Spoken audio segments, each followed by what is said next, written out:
Hello दोस्तों, आपका स्वागत है हमारे YouTube channel Sumit math point 10M में। जैसा कि इंटरमीडिएट का ये पेपर है, आप लोग देख रहे होंगे।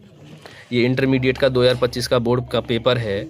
इसमें जो हमारा चैप्टर 11 है उसमें से एक सवाल 2 नंबर का स्पेशली पूछा जाता है और एक 5 नंबर का भी पूछा जाता है। देखो, पहले 2 नंबर का समझ लें कैसा आता है। एक रेखा का कार्तीय समीकरण दिया है, इसका सदिश समीकरण पूछ रहा है। यानी कि हम क्या सीखेंगे आज इस छोटी सी वीडियो में, 5-7 मिनट की होगी, कि कार्तीय समीकरण दिया हो तो हम सदिश समीकरण में कैसे लिखते हैं, सदिश समीकरण दिया हो तो कार्तीय समीकरण में कैसे लिखते हैं, इसको सीखेंगे। उसके बाद एक जो छोटी सी वीडियो होगी वो बीच की न्यूनतम दूरी, ये कितने नंबर का आया है, 5 नंबर का सवाल है। जो 2 रेखाएं दी हैं हमें, सदिश समीकरण दिए हैं, उनके बीच की दूरी, या कार्तीय समीकरण भी दे सकता है, उसके बीच की दूरी। बात वही है, पहले हम केवल चेंज करना अगर सीख जाएं कि सदिश समीकरण से कार्तीय समीकरण में बदलना या कार्तीय समीकरण से सदिश समीकरण में बदलना सीख जाएंगे तो वो बहुत ही आसानी से हो जाएंगे। तो हम इसको सीखेंगे। इसमें ये दिया है कि एक रेखा का कार्तीय समीकरण, तो कार्तीय समीकरण हमारा जो है, हम यहाँ पर आपको दिखाएं कार्तीय समीकरण, ये पेपर में दिया है। कार्तीय समीकरण क्या दिया है, x + 3/2 बराबर y - 5/4 बराबर z + 6/2। ये हमका कार्तीय समीकरण दिया है। इसका कौन सा बनाना है, सदिश समीकरण। किस में बदलना है, सदिश समीकरण। तो बेटा सुन लें, पहले मैं एकदम अपनी जो फॉर्म है, असली फॉर्म है समीकरण की, उसको लिख दूं। जैसे कि अगर हमको एक पॉइंट दिया होगा, जी पहले मैं अपनी ओर से लिख रहा हूँ, ये क्वेश्चन पेपर में आया हुआ है, इसको मैं बाद में करूँगा, पहले आप बेस सीखें। पॉइंट हमारे होंगे x1 y1 z1, ये दिया होगा पॉइंट। एक हमें वेक्टर दिया होगा, ठीक है। वेक्टर हमारा होगा ai + bj + ck, और ये जो पॉइंट है इसके समांतर या संरेख संपाती कहेगा कि ये जो वेक्टर है इस पॉइंट का क्या है, समांतर है या संरेख है या संपाती है, ये बोलेगा। तो हम कैसे निकालते हैं लड़के, ध्यान दें। पहले हम लगाएंगे वेक्टर सदिश समीकरण। क्या बनाएंगे, सदिश समीकरण। हाँ, इस बात का भी ध्यान रखें कि पॉइंट दिया होगा और एक वेक्टर दिया होगा, तो हम सदिश समीकरण कैसे बनाते हैं। तो सदिश समीकरण का फॉर्मूला होता है आर वेक्टर बराबर A vector plus lambda P vector. ये तो हमारा बन जाएगा बेटा सदिश समीकरण। अच्छा, इसमें ए वेक्टर और पी वेक्टर का ध्यान रखेंगे। जो ए वेक्टर होगा, जो पॉइंट दिए होते हैं हमें, ये जो पॉइंट दिए होंगे x1 i cap plus y1 j cap plus z1 k cap, यानी जो ए वेक्टर होगा, सही बच्चे ध्यान से समझ लें, ए वेक्टर जो होगा वो जो पॉइंट दिया होता है उसके साथ लेना है i j k, ठीक है। और जो पी वेक्टर होगा वो जो वेक्टर दिया होगा उसी को लेना है ए आई + बी जे + सी के। ये बात सभी की समझ में आई होगी। बस हम क्या कर रहे हैं, यहाँ पर अब वैल्यू लगाएंगे, ठीक है। तो हमारा ये बन जाएगा सदिश समीकरण बहुत ही आसानी से। आर वेक्टर, ए वेक्टर कितना ये दिया है, ये मैंने पहले अपना मेन जो फॉर्म है उसमें आपको बनाना सिखा रहा हूँ कि हम किस प्रकार बना सकते हैं। प्लस लैम्डा जैसा है जैसा, और जो यहाँ पर पी लगा हुआ है तो पी की जगह पर हम इसको लिखेंगे।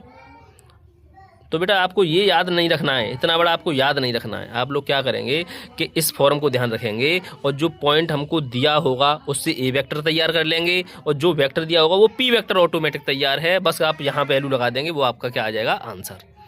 अच्छा, अब जो कार्तीय समीकरण होगा, कार्तीय समीकरण, इसका ध्यान रखें।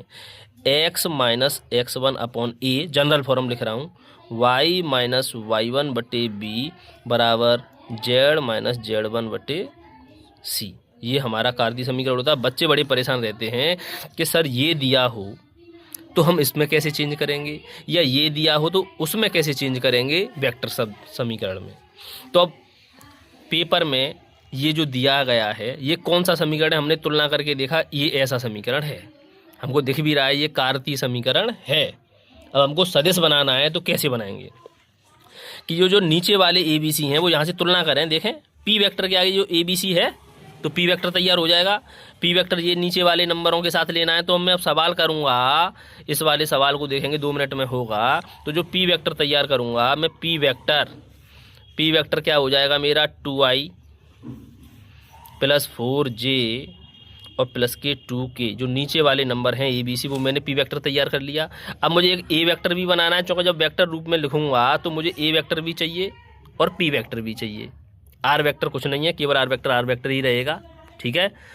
अब मुझे पी वेक्टर चाहिए, तो पी वेक्टर कैसे निकालेंगे, वो पी वेक्टर तो निकल आया, ए वेक्टर चाहिए। तो ए वेक्टर मैंने बताया था कि जो x1 y1 z1 ये जो होते हैं पॉइंट, x1 y1 z1, जैसे यहाँ मैंने लिखा है x1 y1 z1, तो x1 ये लिख रहा है, तुलना करेंगे x1 की, x1 3 लिख रहा है 3, लेकिन यहाँ पर प्लस का लगा हुआ है और यहाँ पर क्या लगा हुआ है, माइनस।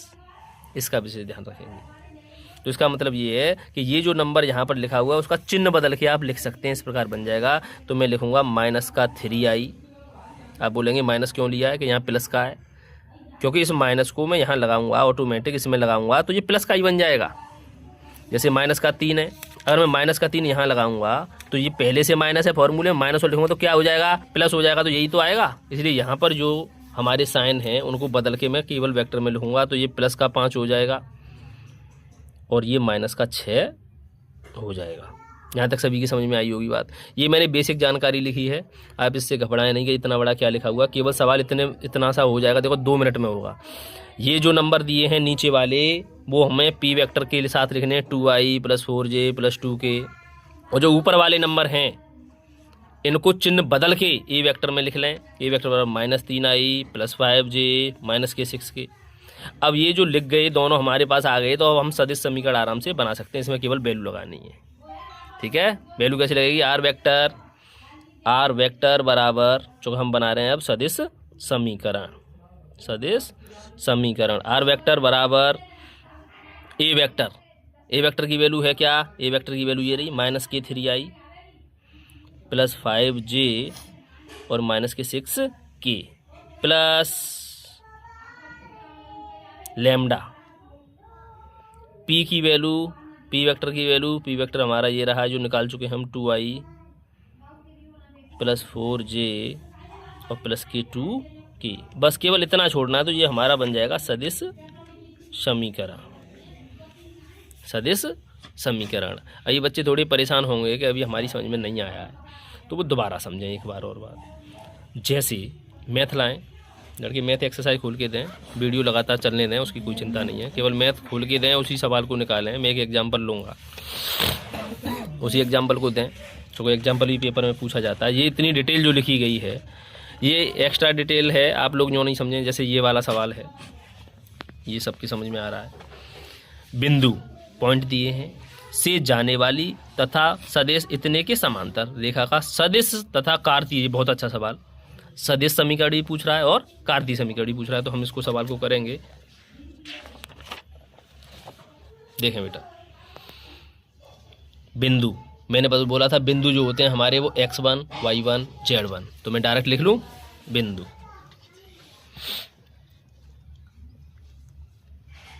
बिंदु x1 की वैल्यू है 5, y1 की वैल्यू है 2 और z1 की वैल्यू है हमारे पास -4। ये लिखा हुआ है, आप देख सकते हैं, मैंने डायरेक्ट लिखा है, ठीक है।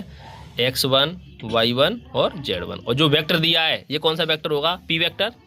ये कौन सा होगा, पी वेक्टर है 3i, इधर ध्यान दें लड़के, आवाज़ नहीं, प्लस 2j, कहीं कोई मिस्टेक हो रही है कहीं पॉइंट में तो बताएं। ये हमारा पी वेक्टर है।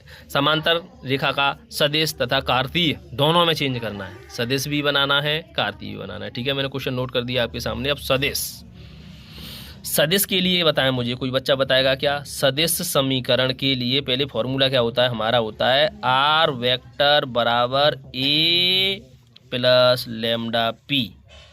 यही तो होता है सदिश समीकरण, ठीक है लड़के, बिल्कुल। तो पी तो है, ए नहीं है, तो ए डायरेक्ट आप बना सकते हैं। ए वेक्टर मैंने बताया था ये होते हैं, ए वेक्टर कितना हुआ, 5i प्लस 2j और माइनस के 4k। बच्चे बोल रहे होंगे साहब चिन्ह क्यों नहीं बदले।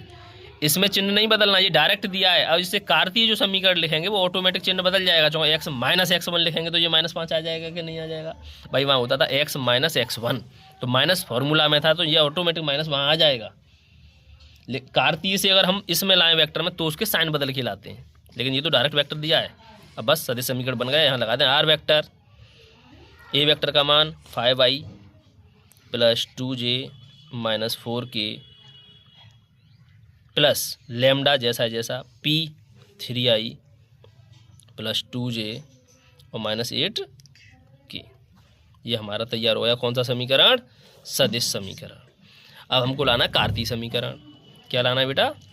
कार्तीय समीकरण। तो आप लोग ध्यान रखेंगे, सदिश समीकरण दिया है तो हम कार्तीय में चेंज करना जानते हैं, कार्तीय दिया हो तो सदिश में भी चेंज करना जानते हैं। कुछ भी पेपर में पूछे आप आसानी से कर सकते हैं। ठीक है, अब बच्चे बोलेंगे कि सर ये हमको वेक्टर दिया हो इस प्रकार का तो हम कार्तीय में कैसे चेंज करें? तो वही ये जो पी वेक्टर के ABC हैं वो नीचे आने, जो हमारा समीकरण ये होता है x minus x1 upon a बराबर y minus y1 upon b बराबर z minus z1 upon c. तो मैंने आपको बताया था जो ABC होंगे वो पी वेक्टर के होंगे, तो यहाँ से ABC बता देंगे आप लोग। ये हो जाएगा 3, ये हो जाएगा 2, ये हो जाएगा -8। कोई परेशानी? अच्छा, x1 y1 z1 ये है ही हैं आप लोगों के सामने, डायरेक्ट मान लगाएं। x माइनस x1 की वैल्यू 5 बटे a की वैल्यू 3 बराबर y माइनस y1 की वैल्यू बेटा कितनी? 2 बटे b की वैल्यू 2 बराबर z माइनस z1 की वैल्यू -4, तो ये प्लस का 4 होगा कि नहीं होगा, अपॉन c की वैल्यू -8। ये हमारा हो गया कार्तीय समीकरण। ये कौन सा हो गया? कार्तीय समीकरण। अगर कोई बच्चा ये बोले कि सर अब कार्तीय दिया है सदिश में बदलें, तो ये जो नीचे वाले पॉइंट हैं ABC उनसे पी वेक्टर तैयार करें। कौन सा वेक्टर? पी वेक्टर बन जाएगा। और जो ऊपर वाले ये नंबर हैं ये वाली ये, इनसे ए वेक्टर तैयार करेंगे। अब ए वेक्टर तैयार करेंगे तो इसका चिन्ह बदल के लेना पड़ेगा। ये -5 दिख रहा है तो प्लस का 5, -2 है तो प्लस का 2, प्लस का 4 है तो माइनस का 4। तो हमारा ए वेक्टर तैयार हो जाएगा। ए वेक्टर तैयार, पी वेक्टर तैयार, यहाँ वैल्यू लगा देंगे तो हमारा सदिश वेक्टर तैयार, यानी सदिश समीकरण तैयार।